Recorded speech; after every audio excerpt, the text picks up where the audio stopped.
Je voudrais pas crever avant d'avoir connu les chiens noirs du Mexique qui dorment sans rêver, les singes écunus dévoreurs de tropiques, les araignées d'argent au nid truffé de bulles.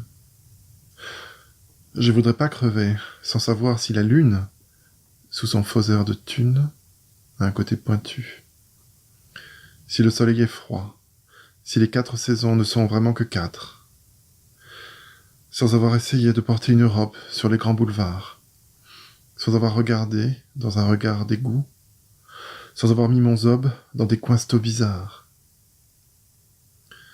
Je voudrais pas finir sans connaître la lèpre ou les 7 maladies qu'on attrape là-bas.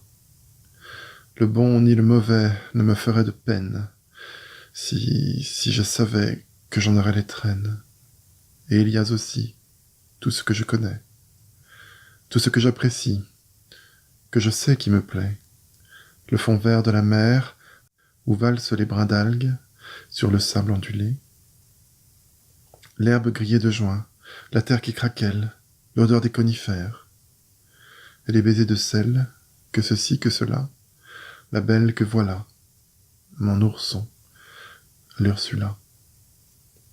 Je voudrais pas crever avant d'avoir usé sa bouche avec ma bouche, son corps avec mes mains, le reste avec mes yeux. J'en dis pas plus. Faut bien rester révérencieux.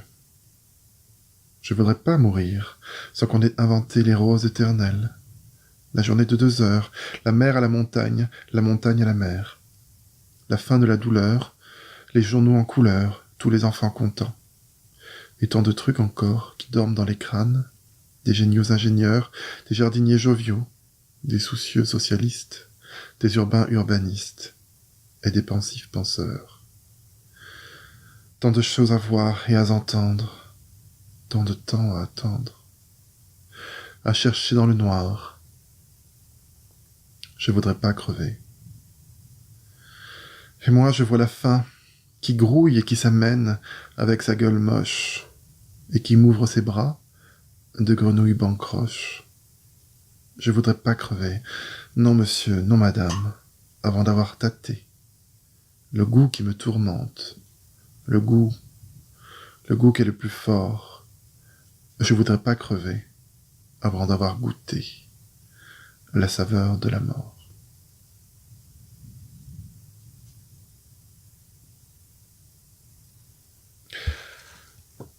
Alors, je vous arrête tout de suite. Il y a bien eu des petits passages avec une licence poétique, hein, parce que le « à entendre » et le « je voudrais pas crever » qu'il faudrait dire « je ne voudrais pas crever ». Mais je pense que vous aurez compris par vous-même. Donc voilà, ça vous a certainement surpris un petit peu un texte si long, d'entrée, sans introduction, dans une chaîne consacrée au haïku. C'est qu'il me plaît ce texte. Il m'a même inspiré un haïku que j'ai mis dans Soigner l'écriture. Donc voilà, l'épisode d'aujourd'hui, c'est cela. Pas d'explication de règles, ni de processus d'écriture, mais simplement l'idée de départ. Alors bien sûr, j'utilise des mots de Boris Vian, mais c'est pour lui rendre hommage. J'avais envie de les lire à haute voix, en empruntant un petit peu le même flot de paroles en fait que le chanteur du groupe Eiffel. Je sais pas si vous avez cherché, mais plusieurs personnes se sont essayées en fait à lire ce texte, et je trouve pourtant que la version de ce simple groupe de rock est la meilleure. Et ils ont magnifiquement bien mis en musique ce texte. Je vais bien sûr vous mettre la chanson à écouter en lien dans la description, et puis vous ferez peut-être votre propre idée. Voilà, il y a quelque chose, il y a une sorte d'énergie adolescente dans cette musique. Ils le reconnaissent eux-mêmes d'ailleurs, ce qui va très bien à Boris Vian, qu'on a tous découvert, j'imagine, à ce moment de nos vies.